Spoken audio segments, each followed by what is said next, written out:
Hello, good morning. My name is YURDIA. My NPM 202112500207.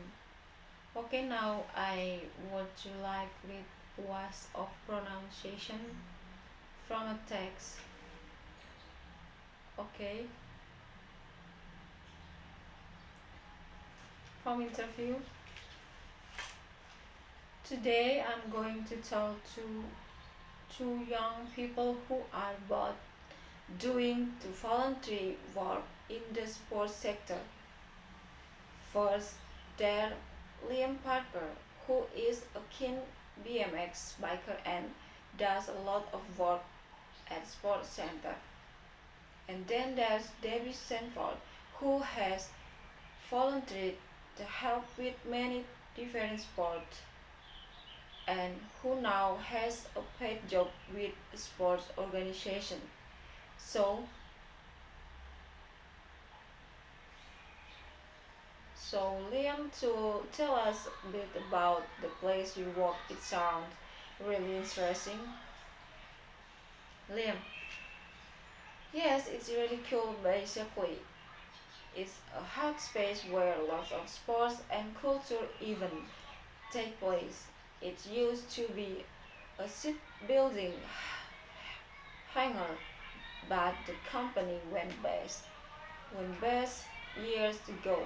The building was taken over and completely renovated and repurposed about 5 years ago. Now we have facilities for all kinds of urban sports like skateboarding, breakdancing, parkour, kick scooter. Interview. Hang on a moment, can you explain the last two? Liam. A kick scooter is just a normal scooter with a handlebar deck and wheels about. Now we have stone scooter and special ones for racing. And parkour has been around for a while now. It's a way of moving around an urban environment. It developed from military training. It involves climbing, running, vaulting, jumping, swinging, and stuff like that.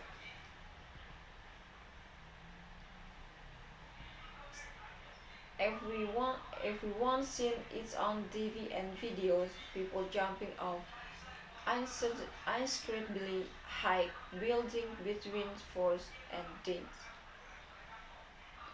Interview. So, what are you involved with? Liam. My passion is for BMX and I want to get other people involved in the sports. But now, but I do all kinds of things to center. I make sure the bikes and scooter meet safety standards. I check the track and ramps to show that they are clean and no one can slip and hurt themselves. I teach kids of the basics of BMX and do demonstration. I sometimes cook in the burger when too. Interview. Right, so you've learned a lot of skills, Liam. Liam. Yeah, I was a bit nervous about speaking to group, but now I have no problem giving safety introduction to people. I had to learn sport specific first aid in case anyone hurts themselves. Cooking hygiene of for the burger van. Maths for taking many at the till I've had a lot of training in different areas and gained useful certificates.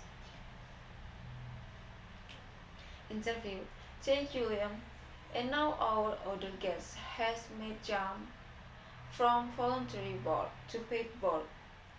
Debbie, you've been involved in many different sports in your 22 years, haven't you? Debbie, yes, good of you. I started of playing football at county level and then got into coaching. I connect that wouldn't have been able to play football without the help of volunteers. So I had the chance to help other people. I did that. Then I started the degree in sport development and realized the lots of people like me will soon have a degree and be looking for a job, and I need more experience to compete with them all. Interview. So you volunteered again, Debbie? Yes, I spent a year helping with an online sport volunteering grow and volunteered of various even in coding and cricket tournament, a table tennis championship, and a half marathon. Interview. Whoa, whoa, that's a lot experience, David. Yes, I must add that I don't actually play circuit or table tennis myself, though I do run. You don't have to be an expert in a sport to volunteer. There are lots of jobs to need to that need doing. Interview. And now you've finished your degree and you're working, Debbie. That's right. I worked my dissertation on the retention and recruitment and volunteers, and now I manage volunteers for an organization promoting swim. I also organize events at a national level. I would never have got job without all my volunteering experience. It helped my lot. Interview. And finally, I question for you both. Do you think something sometimes exploit volunteers in this country? Are they doing things for free when they ought to be getting paid? Liam, I believe that you volunteered for about 10 or 20 hours. With, do you ever feel that you should be paid for what you do? Liam, well, of course, I would be nice, but the organization I have is non-profit making, and it couldn't really afford to pay all the volunteers. At the moment, I am happy to do what I love and gain experience of dealing with the public. I'm living with my parents and they are paying my kid. In the future, I'll have to look for paid work. Debbie, I think many volunteers feel they want to give something back to their sport. It was like that for many with football. Ideally, it would be good to have more paid positions, but we also not volunteers support just couldn't function without them. It's really important to give people recognition for what they do dog. Interview. Thanks very much for sharing your experience, and now we are going to move.